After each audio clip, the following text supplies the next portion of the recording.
Según el autor Hyun-Ban Shin, en el texto El derecho a la ciudad y reflexiones críticas sobre el activismo de los derechos de propiedad de China, describe la forma en la que surgen resistencias frente al derecho de propiedad denominadas New Houses, debido al proceso de planificación urbana en China a partir de la década de los 90.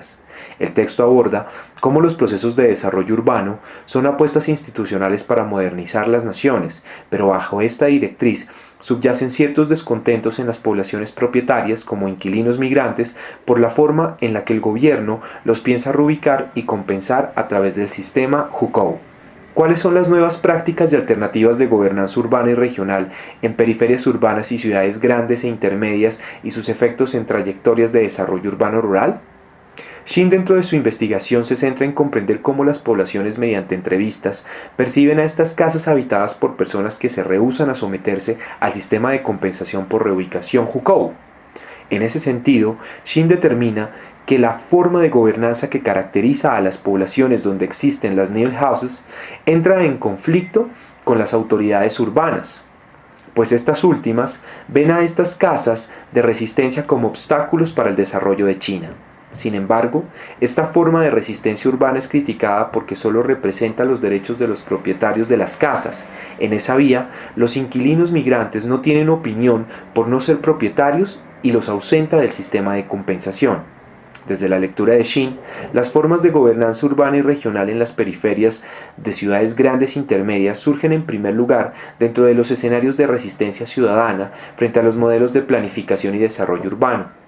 En segundo lugar, surgen dentro de la afectación a los derechos de propiedad de los propietarios, lo que Shin denomina un individualismo posesivo intenso. Shin considera que estas resistencias de las New Houses apuntan a la concienciación de los derechos sobre la propiedad privada y sobre la privatización de las viviendas de alquiler asignadas públicamente. En ese sentido, este modo de gobernanza está determinado por esta manera de activismo ciudadano. No obstante, este activismo se lo considera como limitado porque se basa solo en los derechos de los propietarios afectados por el modelo de desarrollo urbano. Esta forma de gobernanza urbana y rural de las periferias solo convoca a los propietarios sin tener en cuenta a los migrantes como actores que contribuyen al desarrollo urbano de China. Sin embargo, Shin da por hecho que hay una membresía colectiva, la cual se basa en el sentimiento comunitario, por lo cual muchos propietarios afirman que es necesario que el gobierno genere compensaciones a los inquilinos migrantes que carecen de propiedades, y a su vez los migrantes apoyan la resistencia de las New Houses.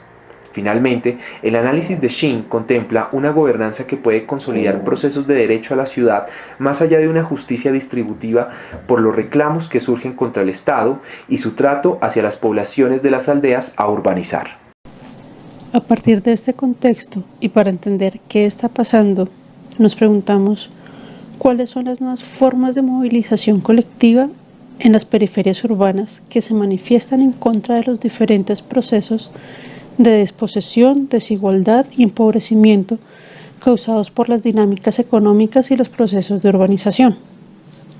Así las cosas, Shin trae a colación la postura de Henri Lefebvre, el cual dice que la proliferación de la acumulación capitalista da como resultado un creciente nivel de privación de derechos de los habitantes urbanos.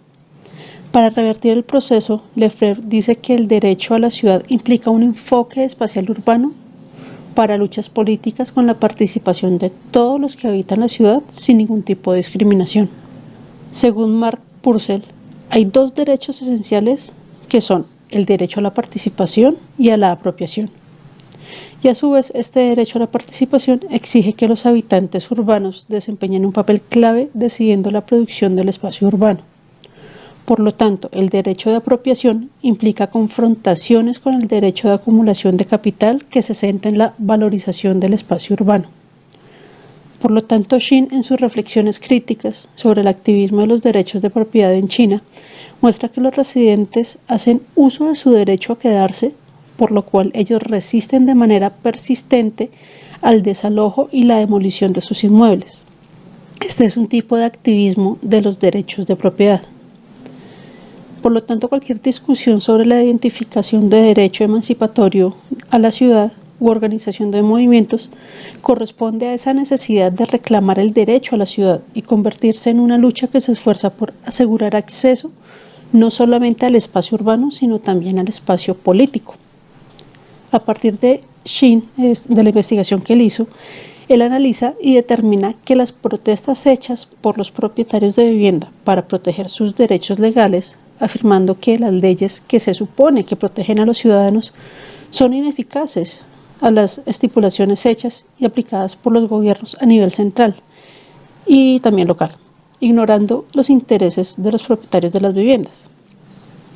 Este enfoque en los propietarios puede estar basado en la noción de que son los legítimos titulares de derechos de propiedad.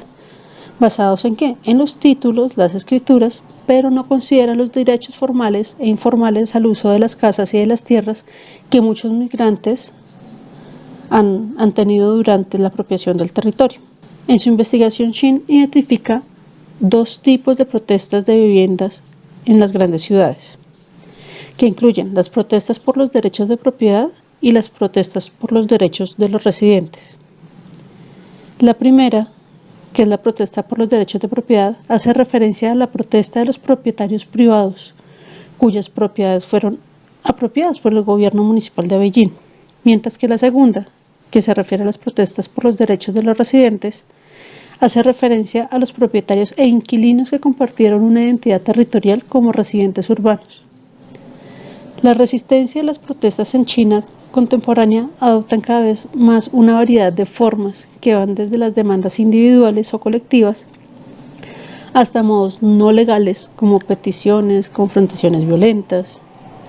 También hay un matiz de una resistencia cotidiana que permanece ligeramente invisible, como por ejemplo aquellas personas que resisten y se niegan a desalojar con el fin de llamar la atención o para acercarse a funcionarios de alto rango, o también para acercarse a medios que puedan sentir compasión de sus casos particulares. Las actividades frecuentes de las nail houses se han convertido en una de las formas más visibles del ejercicio del activismo de los derechos de propiedad.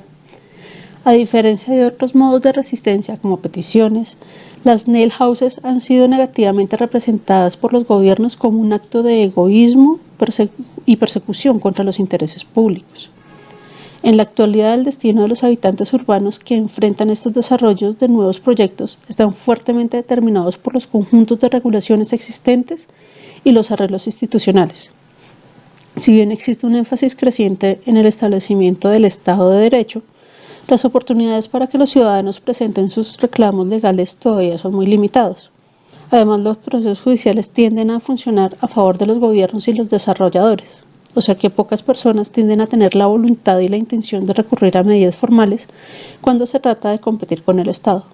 ¿Cuáles son las principales demandas, repertorios de acción y formas organizativas? Las principales demandas por parte de las poblaciones al sistema Hukou tienen que ver con una reubicación o indemnización monetaria acorde a las necesidades de los propietarios. Sin embargo, el gobierno de China afirma que esta demanda busca un provecho particular porque las personas buscan que se les compense por viviendas que están construidas bajo la informalidad.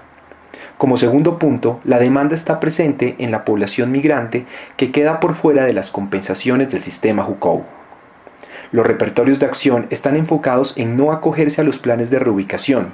Por esta razón, los propietarios se quedan en sus casas como una manera de resistencia y como una apuesta de inconformismo a los proyectos de desarrollo urbano, interrumpiendo física, visual y estéticamente sobre las obras de planificación urbana.